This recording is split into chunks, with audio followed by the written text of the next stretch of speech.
Hi there, folks. Hope everybody out in the dirt bike world is doing good today. Some of my collection that I've had for some time. Had to get them out today and just kind of remember what I had and see how everything was doing. So we had a small fire at our house about a year ago, and since then these have been in dry storage. Fuel tanks drained, carburetors drained and cleaned, most of them the fuel lines and filters removed. But I was trying to go over each individual one and figured I'd just make a video of kind of everything.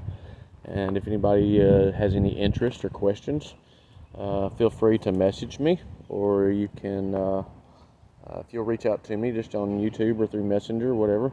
If you need to, I can get you my phone number. Some of these are stock, vintage, restoration. Some of them are mostly original. Most of them run, and I'll try to make this as fast as possible. So we'll just start right here. 1970-71 model cl70. It's just a roller. I bought it to be kind of a parts bike, if you will, to the 69 cl70 Scrambler Honda.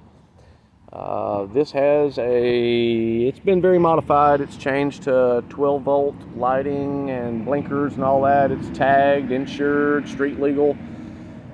It has a very custom crf50 XR50 bottom end with a Kataka brand Japanese dual overhead cam, 124cc, 5-disc clutch, I believe is what it was, billet clutch in here. Everything's Takagawa or Kataka. Highly regarded performance Japanese parts, not Chinese, not Taiwan. This is a hard to find magnesium clutch cover. The top end is pretty much as it comes from the company. The bottom end has a close ratio Takagawa 4-speed clutch. I believe it was cryo hardened. I cannot remember if this one got that or not. The crank was sent to a good friend of mine up on the northeast coast. He did a great job at truing it, welding it, checking everything out. It's a Kataka oversized Journal H-beam rod crank. It's also been sent to Crankworks in Texas, and they checked it all out, balanced it along with the flywheel, and did some other things. So it's pretty good to go. It's got a CHP Classic Honda parts from Texas pipe, which they don't make anymore. It's an Ultima for a TRX90. The TRX90 is the small four-wheeler from Honda, and the pipe's longer than the regular dirt bike pipe.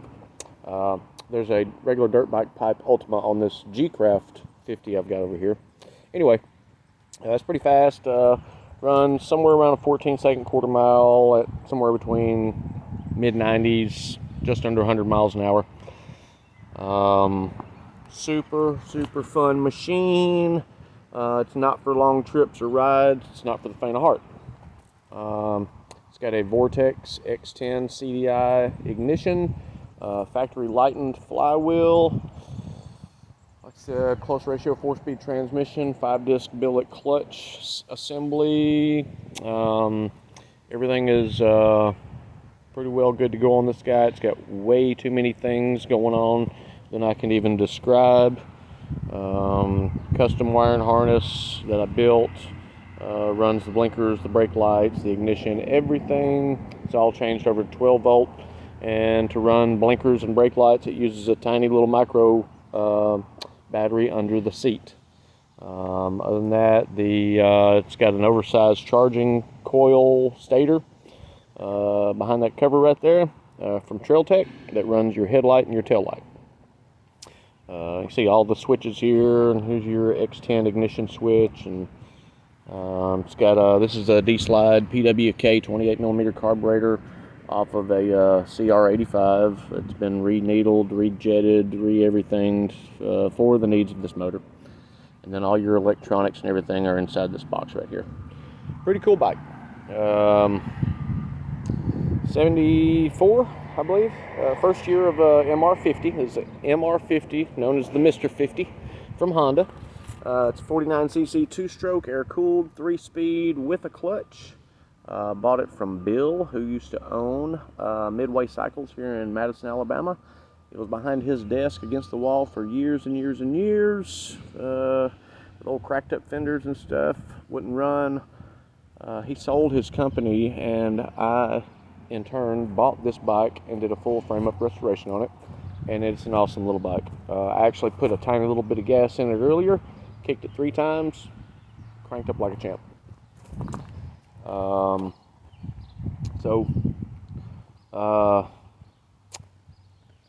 This pair, or this one by itself, whatever, about a $7,500 price tag.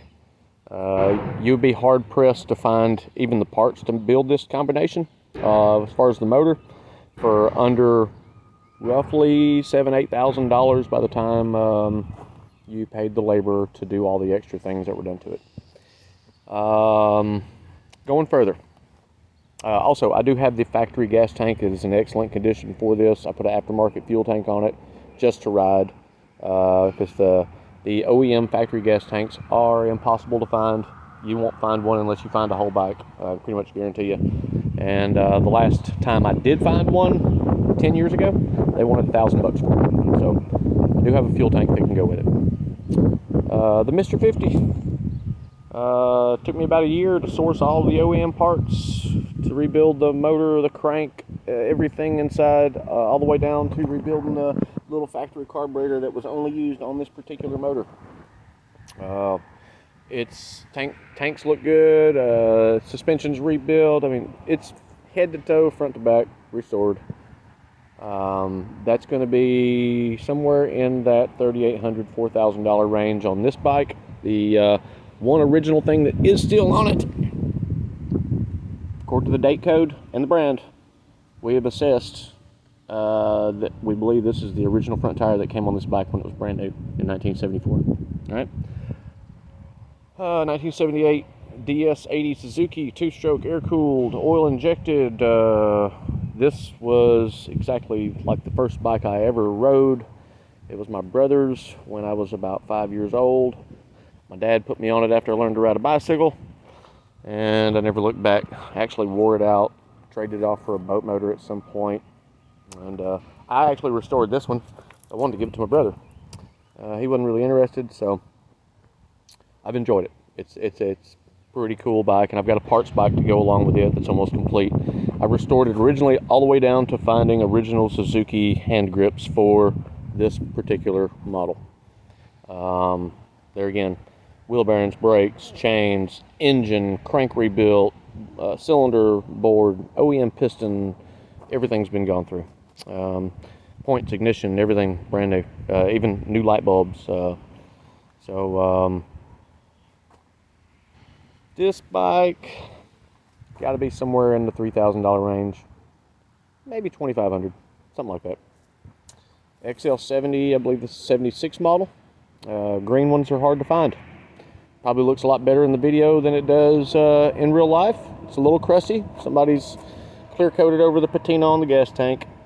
I think the side covers are, if they're not factory finished, they're pretty close.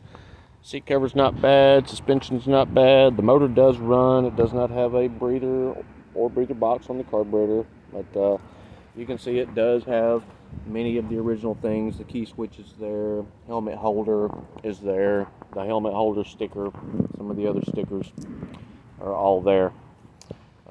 Speedometer shows 5,100 miles plus. Gas tank doesn't look horrible. Someone has put some coating in it before. It would need to be boiled out, acid, and recoated with Coswell coating.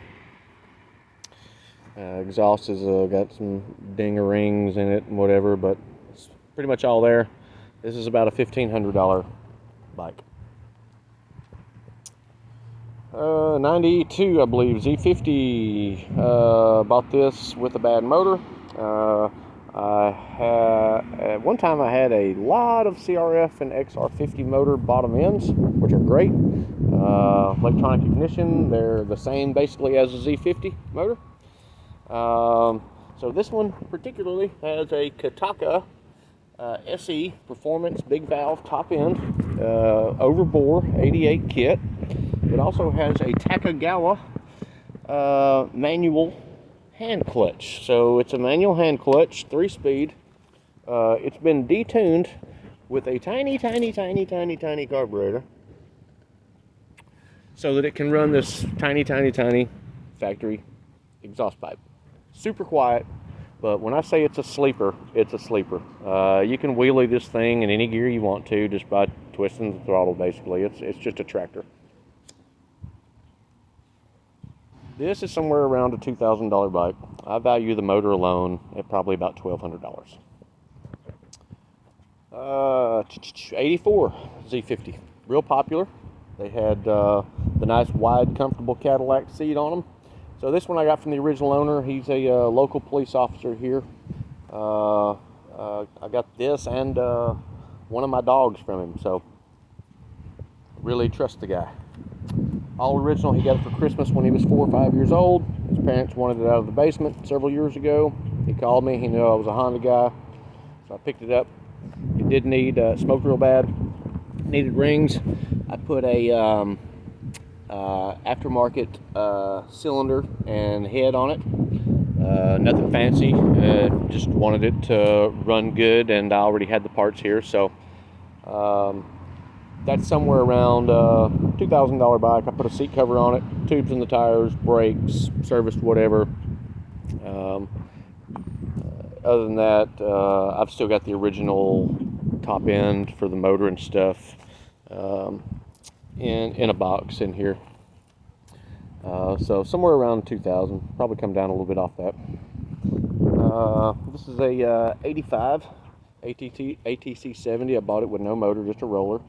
Pretty much how it is, other than I did put a seat cover on it, and the motor that I put on it is again CRF50 motor, and nothing crazy, but the CRF50s have a Kickstarter because they're a dirt bike motor, and I converted it to a pull start. So it does have a pull start on it, and it's got a BBR brand 88 model 88cc motor top end. And it's a little wheelie popper. It's fun. You can get out and just run the stew out of this thing, and it's a fun little bike. This is 84, I think. I forget what year chassis this was, but oh, fancy. So I built this completely from a frame up. It's got a TRX90 4-speed motor with a large bore 107 top end, and it's all pretty much custom. The frame has been cut, and front end has been raked out to get this wheel and fender away from that longer motor, so it fits okay. The exhaust was a titanium, I think, was it Yoshimura? It's a performance pipe. Yeah, it's a Pro Circuit 2.4.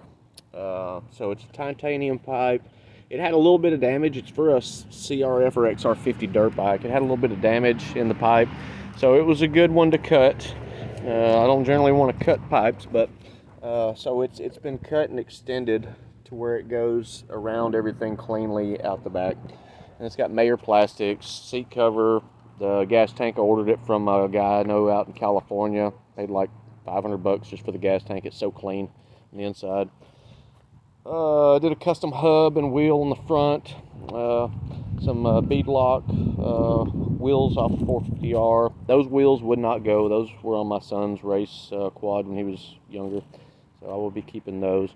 But this thing's got a lot of custom parts on it, some hard to find parts, a lot of good original parts. Took me a while to source everything from it. This is somewhere around $3,000. This guy, I got this from a guy I know, one of my friend's fathers. Probably won't sell this though. This is kind of my little get around, count on it, take it anywhere kind of little bike, little XR or crf50, I'm sorry, and it's got a T-Bolt brand 88 kit on it, and VM 20 or 22 carburetor, whatever I end up going with that would work best. I'm not saying I wouldn't sell it, but I'm not trying to. If I did, it'd probably be somewhere in the $2,000 range. This is kind of the probably my favorite bike of all of them. This is a full G-Craft build. This was all ordered through Classic Honda Parts CHP from Texas years ago, back in the early 2000s, maybe 2000, 2001, something like that. And G-Craft is a Japanese race bike builder. They build these little race components for motorcycles, for street and for dirt. So you can see it's got a complete machined billet aluminum frame instead of the old tubular regular metal frame, right? Really cool stuff here.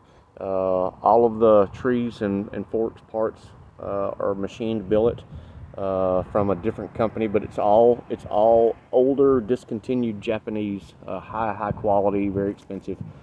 You can see the G-Craft logo on the tubular rear swing arm. You can see the G-Craft logo here, maybe. It's kind of hard to see, but it's not a copy, it's true G-Craft everything. Classic Honda CHP Ultima pipe.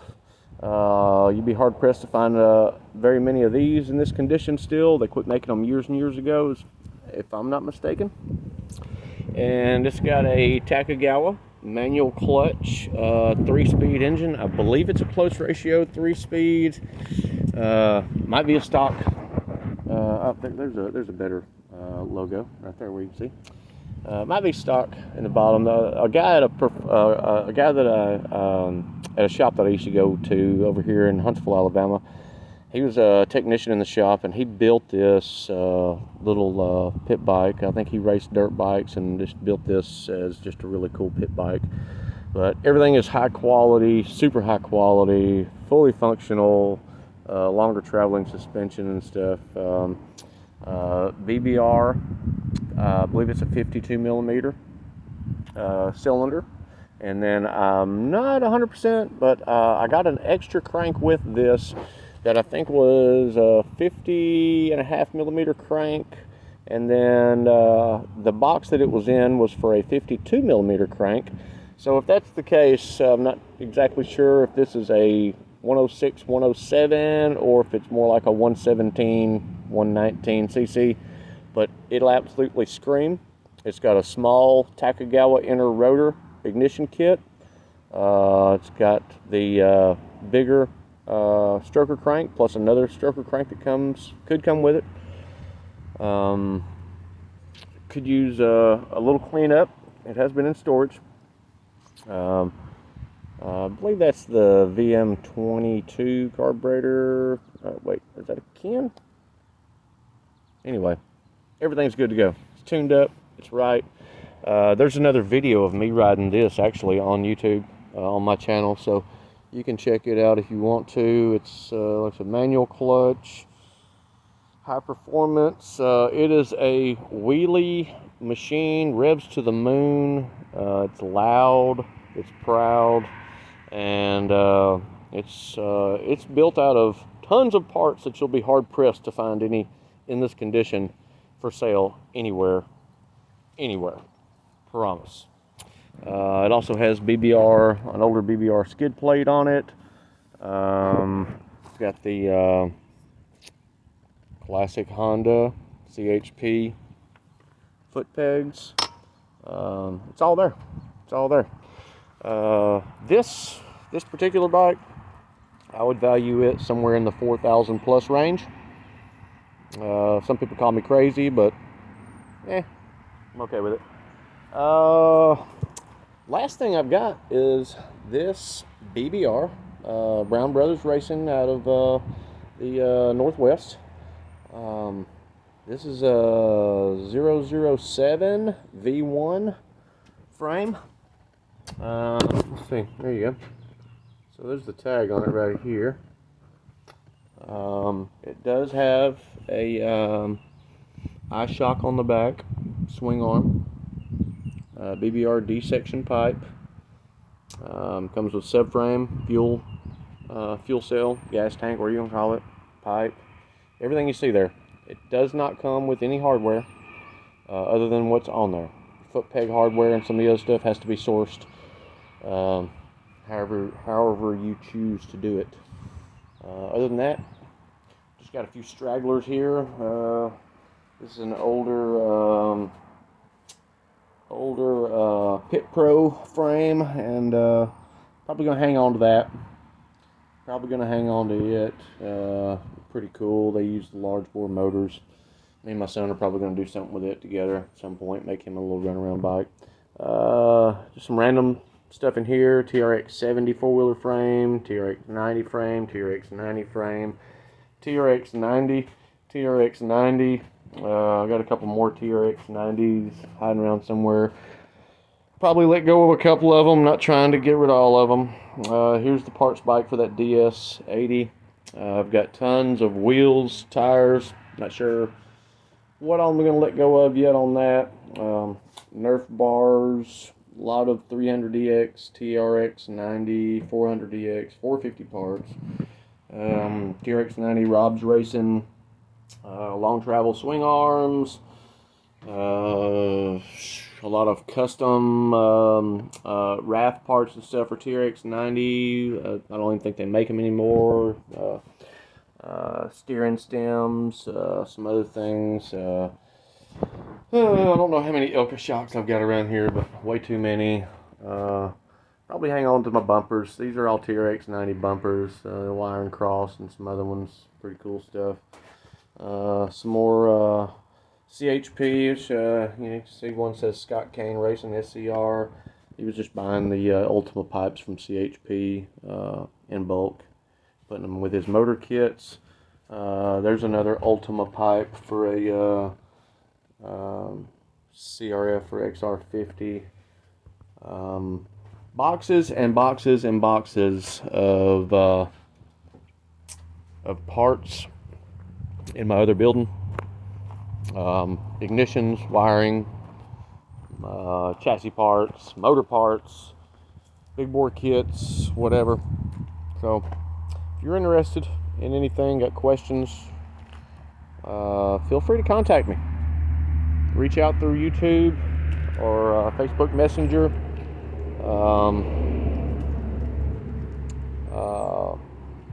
If I get enough interest, I might end up putting my phone number in the comments. I'd probably rather not, but I don't mind giving it to an individual. All right. But sorry this video went so long. I appreciate everybody looking. I will skim through real quick. We got motors, bottom ends, cases, more motors. We got parts. We got parts. We got parts. We got parts. All the way from stock little 50 parts to the big 160 big bores and stuff like that. Air boxes, carburetors, intakes, suspension, pole motors, Piranha full motor kit, cl70 motor probably needs rebuilt, cr85 electronics, carburetors, stuff like that. More big bore kits, stock bore kits. A lot. It's a lot. It's a lot. It's a lot of a lot. So, clutch covers, cases, cl70 parts. There's a lot. Anyway, I do appreciate you taking the time to watch the video. And if you have any serious interest, I'm in Madison, Alabama. Area code 35756. We're right up here in the middle of Alabama in the far north, right next to Huntsville, Alabama, the Rocket City. Probably 20 minutes south of the Tennessee line, right in the middle of the state. All right, there again. I hope y'all have a good day. Hope you've enjoyed it. Sorry I'm so long-winded, but maybe somebody will get something out of this. Thanks, guys.